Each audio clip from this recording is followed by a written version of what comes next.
आजच्या कार्यक्रमामध्ये आलेले प्रमुख पाहुणे आणि माझे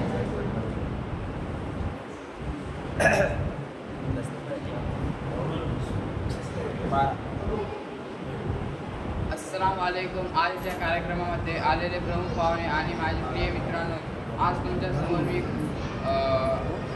समोर मी पवित्र कुराण या विषयावर भाषण करणार आहे। कुराण ही ईश्वरचे पुस्तक आहे। कुराण खरी आणि पवित्र पुस्तक आहे। कुराणचा एक एक शब्द हा खरा आहे। कुराणला ईश्वरने माझे आणि तुमचे प्रेषित हजरत मोहम्मद सल्लल्लाहु अलैहि वसल्लमच्या जवळ हजरत जिब्राईल अलैहिस्सलामच्या वतीने पाठविले, थोडे थोडे करून। ईश्वरचा हा दुसरी ही एक पुस्तक पूर्णपणे उतरली, पण आपली ही पुस्तक म्हणजे पवित्र कुराण 23 वर्षात उतरली। ईश्वरचे शेवटचे संदेश आहे की पवित्र कुराण कयामतपर्यंत बाकी राहणार।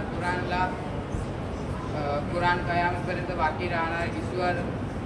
ईश्वराने सांगितले की मी कुराणला जपून ठेवणार, याची मी जबाबदारी घेतो। की पवित्र कुराणमध्ये ईश्वर म्हणतो की कुराण ही ईश्वरची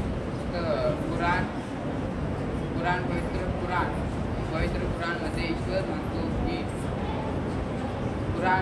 पवित्र कुराण मीच उतरवले आणि याला जपून मीच ठेवणार।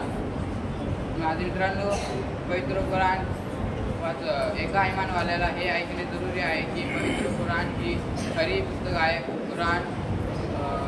कुराण खरी आणि पवित्र पुस्तक आहे। कुराणचा एक एक शब्द हा खरा आहे। हर एक इमानवाल्याला हे शिकणे लागू आहे, पण आपल्याला हे शिकणे लागू नाही, परंतु याच्यावर आपल्याला शिकणे लागू आहे। मी शेवटी ईश्वरांची प्रार्थना करतो की मी आणि माझे सर्व मित्रांनो, सगळे भाऊ बंधू त्यांचे पवित्र कुराण वाचण्यावर जपून ठेवावे।